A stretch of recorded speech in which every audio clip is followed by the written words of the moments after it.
Buenas noches, amigos. He escuchado con suma atención las palabras del profesor que me han seguido.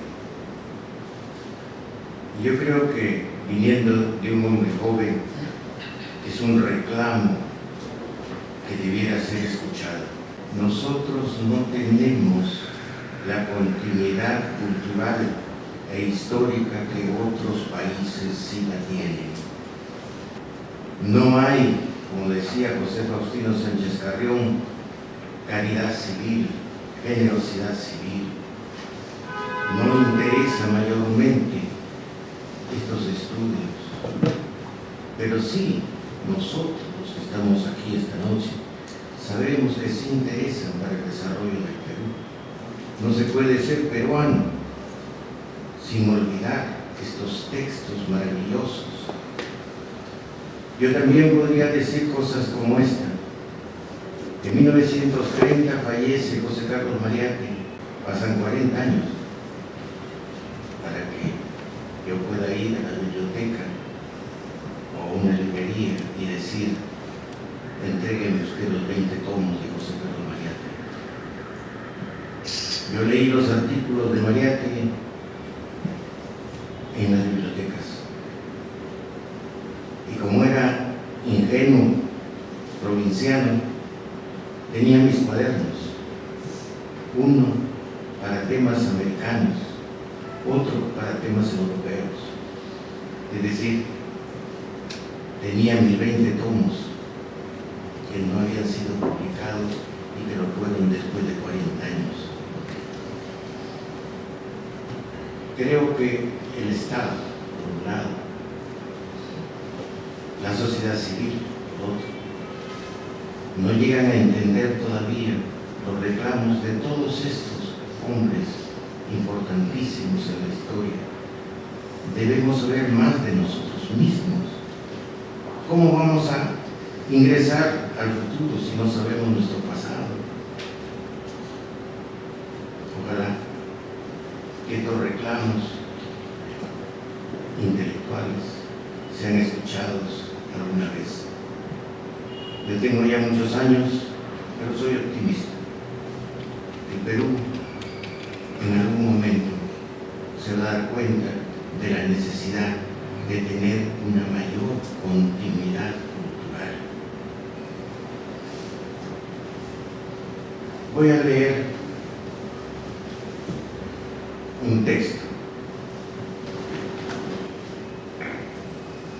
Origen, nacimiento y orfandad.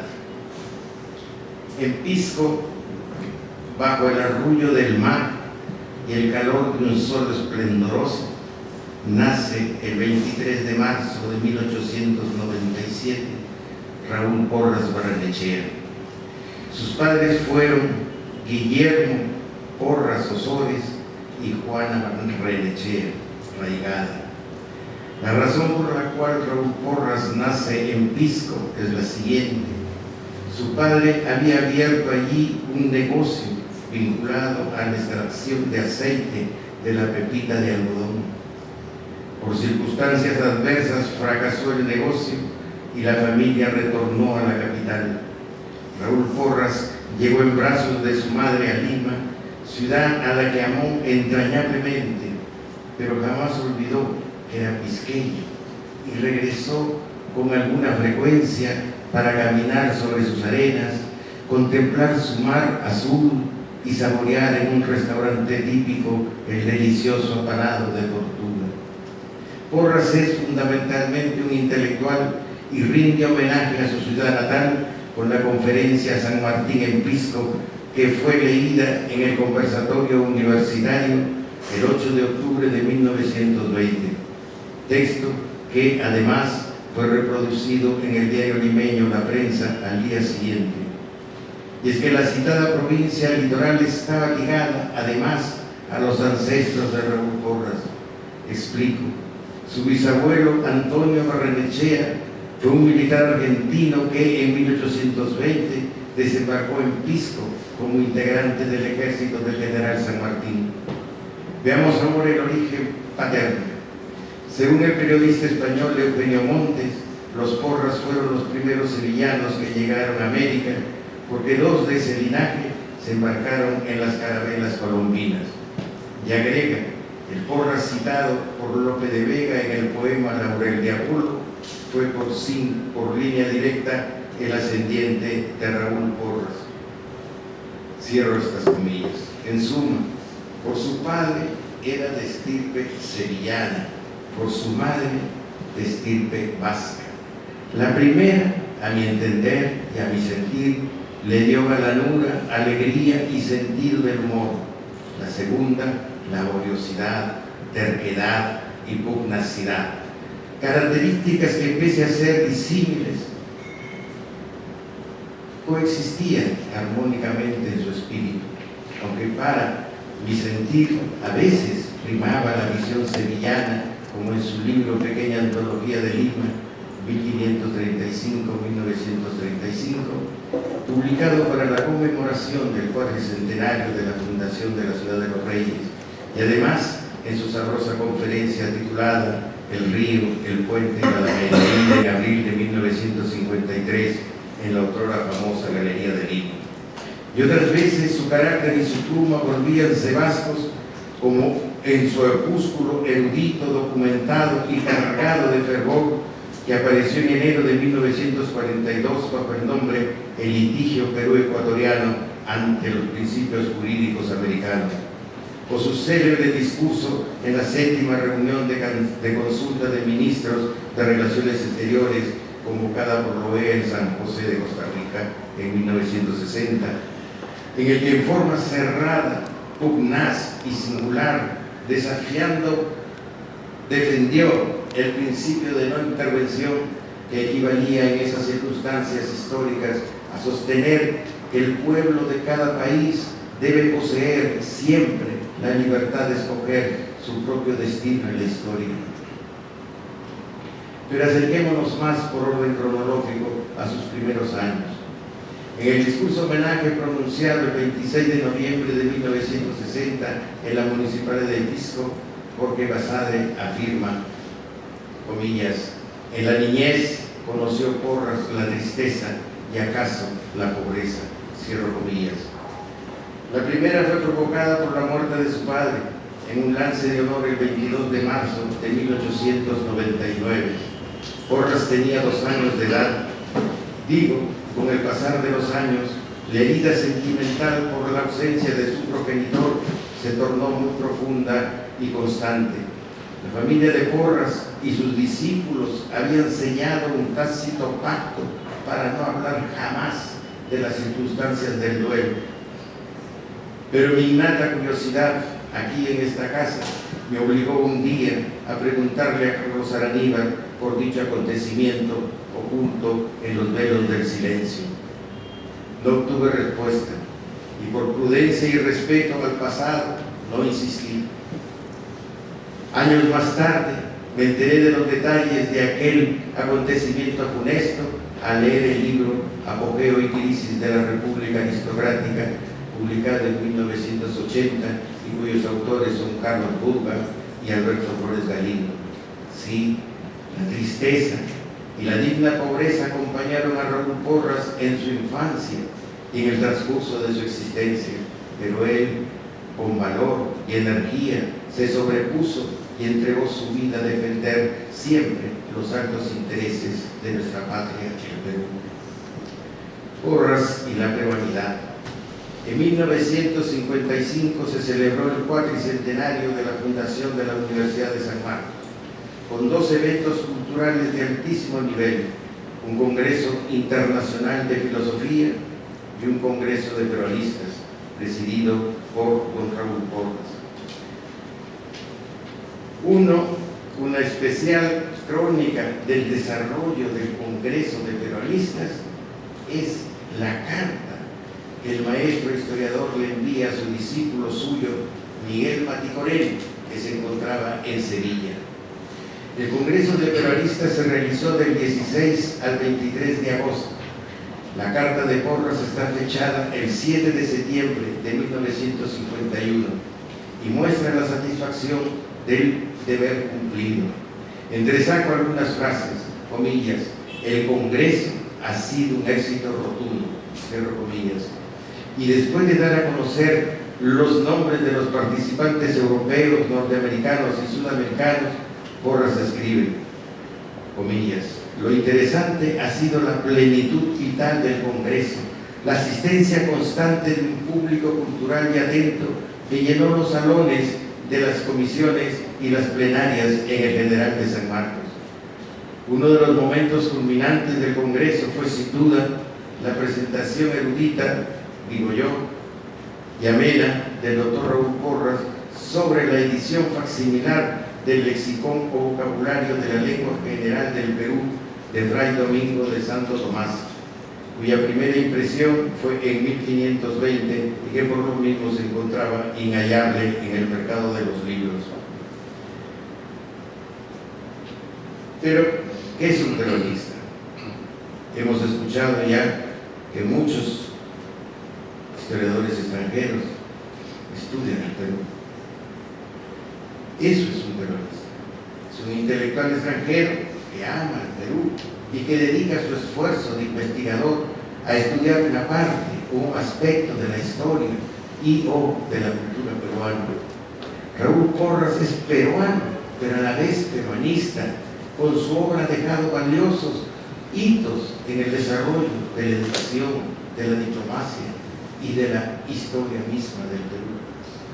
En ese año, 1951, Porras publica un libro fundamental en su bibliografía, Mito, Tradición e Historia del Perú, y el opúsculo El Nombre del Perú. Intentaré glosar algunos conceptos de su opúsculo y elaborar una reflexión al respecto. El ser humano, para conocer en su acepción prístina, nombra, es decir, otorga a través de una palabra las características de su propio origen y proyección.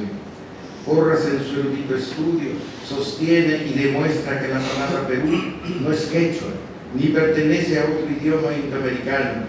Es el nombre que los españoles aplicaron a la realidad geográfica e histórica que han descubierto y están conquistando.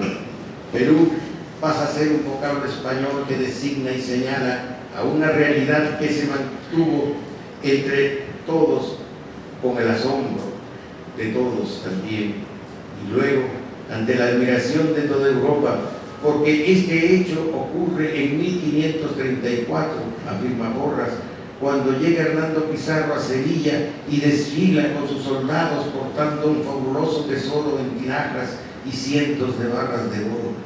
La noticia deslumbró a los europeos y nació la expresión superlativa vale un Perú. Antes de comenzar nuestra historia, dice Porras, ya éramos leyenda. Y concluye, comillas, y aunque no tenga traducción en los vocabularios de las lenguas indígenas ni en los léxicos españoles, tiene el más rico contenido histórico y espiritual la palabra Perú. Es fruto mestizo brotado de la tierra y de la aventura. Cierro paréntesis. Del hombre. Y ahora continúo. La cultura, que había dicho al comienzo, es una continuidad que no debe cesar de crecer nunca. Por ello, con el correr de los siglos, el Perú, como palabra, se ha convertido en el primer vocablo del castellano peruano. Sí, hablamos castellano, pero lo hemos enriquecido con miles de peruanismos. Más aún, en el Perú se hablan otras lenguas. El Perú es una nación multilingüe. En el Perú se habla castellano, quechua, aymara y 50 idiomas en la selva. Y todos ellos poseen su propia literatura oral o escrita. Decir Perú, en suma, es respetar nuestra historia, defender nuestra geografía y forjar en armonía nuestro destino maravilloso. Perú es la más hermosa palabra que vive y vivirá por los siglos. Pero ¿quiénes y cómo somos los peruanos? Porras, en diversos estudios, nos ofrece una galería de peruanos representativos, una especie de retratos morales como espejos para que ahí las futuras generaciones se miren. Comienzan con el Inca Garcilaso de la Vega, hijo de un conquistador español y una ñusta inca. Dos razas, dos culturas. Porras dice, abro comillas, en la obra de Garcilaso se fundan ambas en la síntesis feliz del mestizaje que presiente el Perú. Cierro comillas. Es el primer peruano, afirma Porras, y sin duda el primer gran escritor del Perú y nuestra América. Continúo mi recorrido. Porras en política se consideraba un liberal y por lo mismo un demócrata. De ahí su admiración a José Faustino Sánchez Carrión, el tribuno de los inicios de nuestra república, quien en forma idealista y sincera afirmaba, comillas, todo obstáculo al descubrimiento de la verdad, a que salga triunfante la inocencia y a que sea premiado el mérito, no puede dejar de ser efecto del más vergonzoso despotismo. Cierro comillas. Estas actitudes negativas fatalmente, algunas de ellas aún persisten en nuestra frágil democracia de baño, telón de esperanzas. Y sí, Porras ha escrito en prosa hermosa y emocionada un retrato moral de nuestro héroe Miguel Grau, y al referirse a sus virtudes dice, comillas, era la impronta de nuestro espíritu y nuestro sino y cristalización en su mezcla de bravura y nobleza, en su hermandad y ternura para el niño o para el enemigo, en su incapacidad para la violencia destructora y la hazaña vandálica, y sobre todo en su peruanísima lección de vencer sin odio y de perder con honra. Años ha, cuando leí este elogio, me emocioné profundamente, porque soy piurano y peruano, telón de lágrimas eternas. Y viajemos por el tiempo. Raúl Porras en el año 1936 está en París. Es el delegado permanente del Perú ante la Sociedad de Naciones. Algunas noches se reúne con un grupo de peruanos, conformado este grupo por César Vallejo y su esposa Georgette, Juan Luis Velázquez, Gonzalo More y su esposa Eva Guara y Armando Bazán, con los cuales cultivan una intensa amistad. Pasan 2 años y un acontecer funesto sucede. Vallejo, por una enfermedad sin nombre conocido, fallece el Viernes Santo de 1938. Una lluvia tenue cae sobre París y la melancolía se pasea por los bulevares.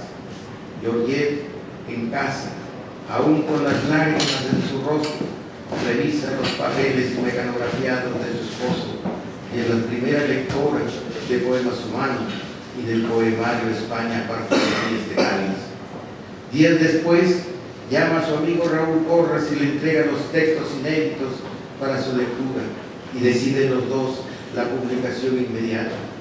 Porras escribe el colofón del libro que apareció bajo el título de Poemas Humanos, editado por l'Express Moderne en 1938.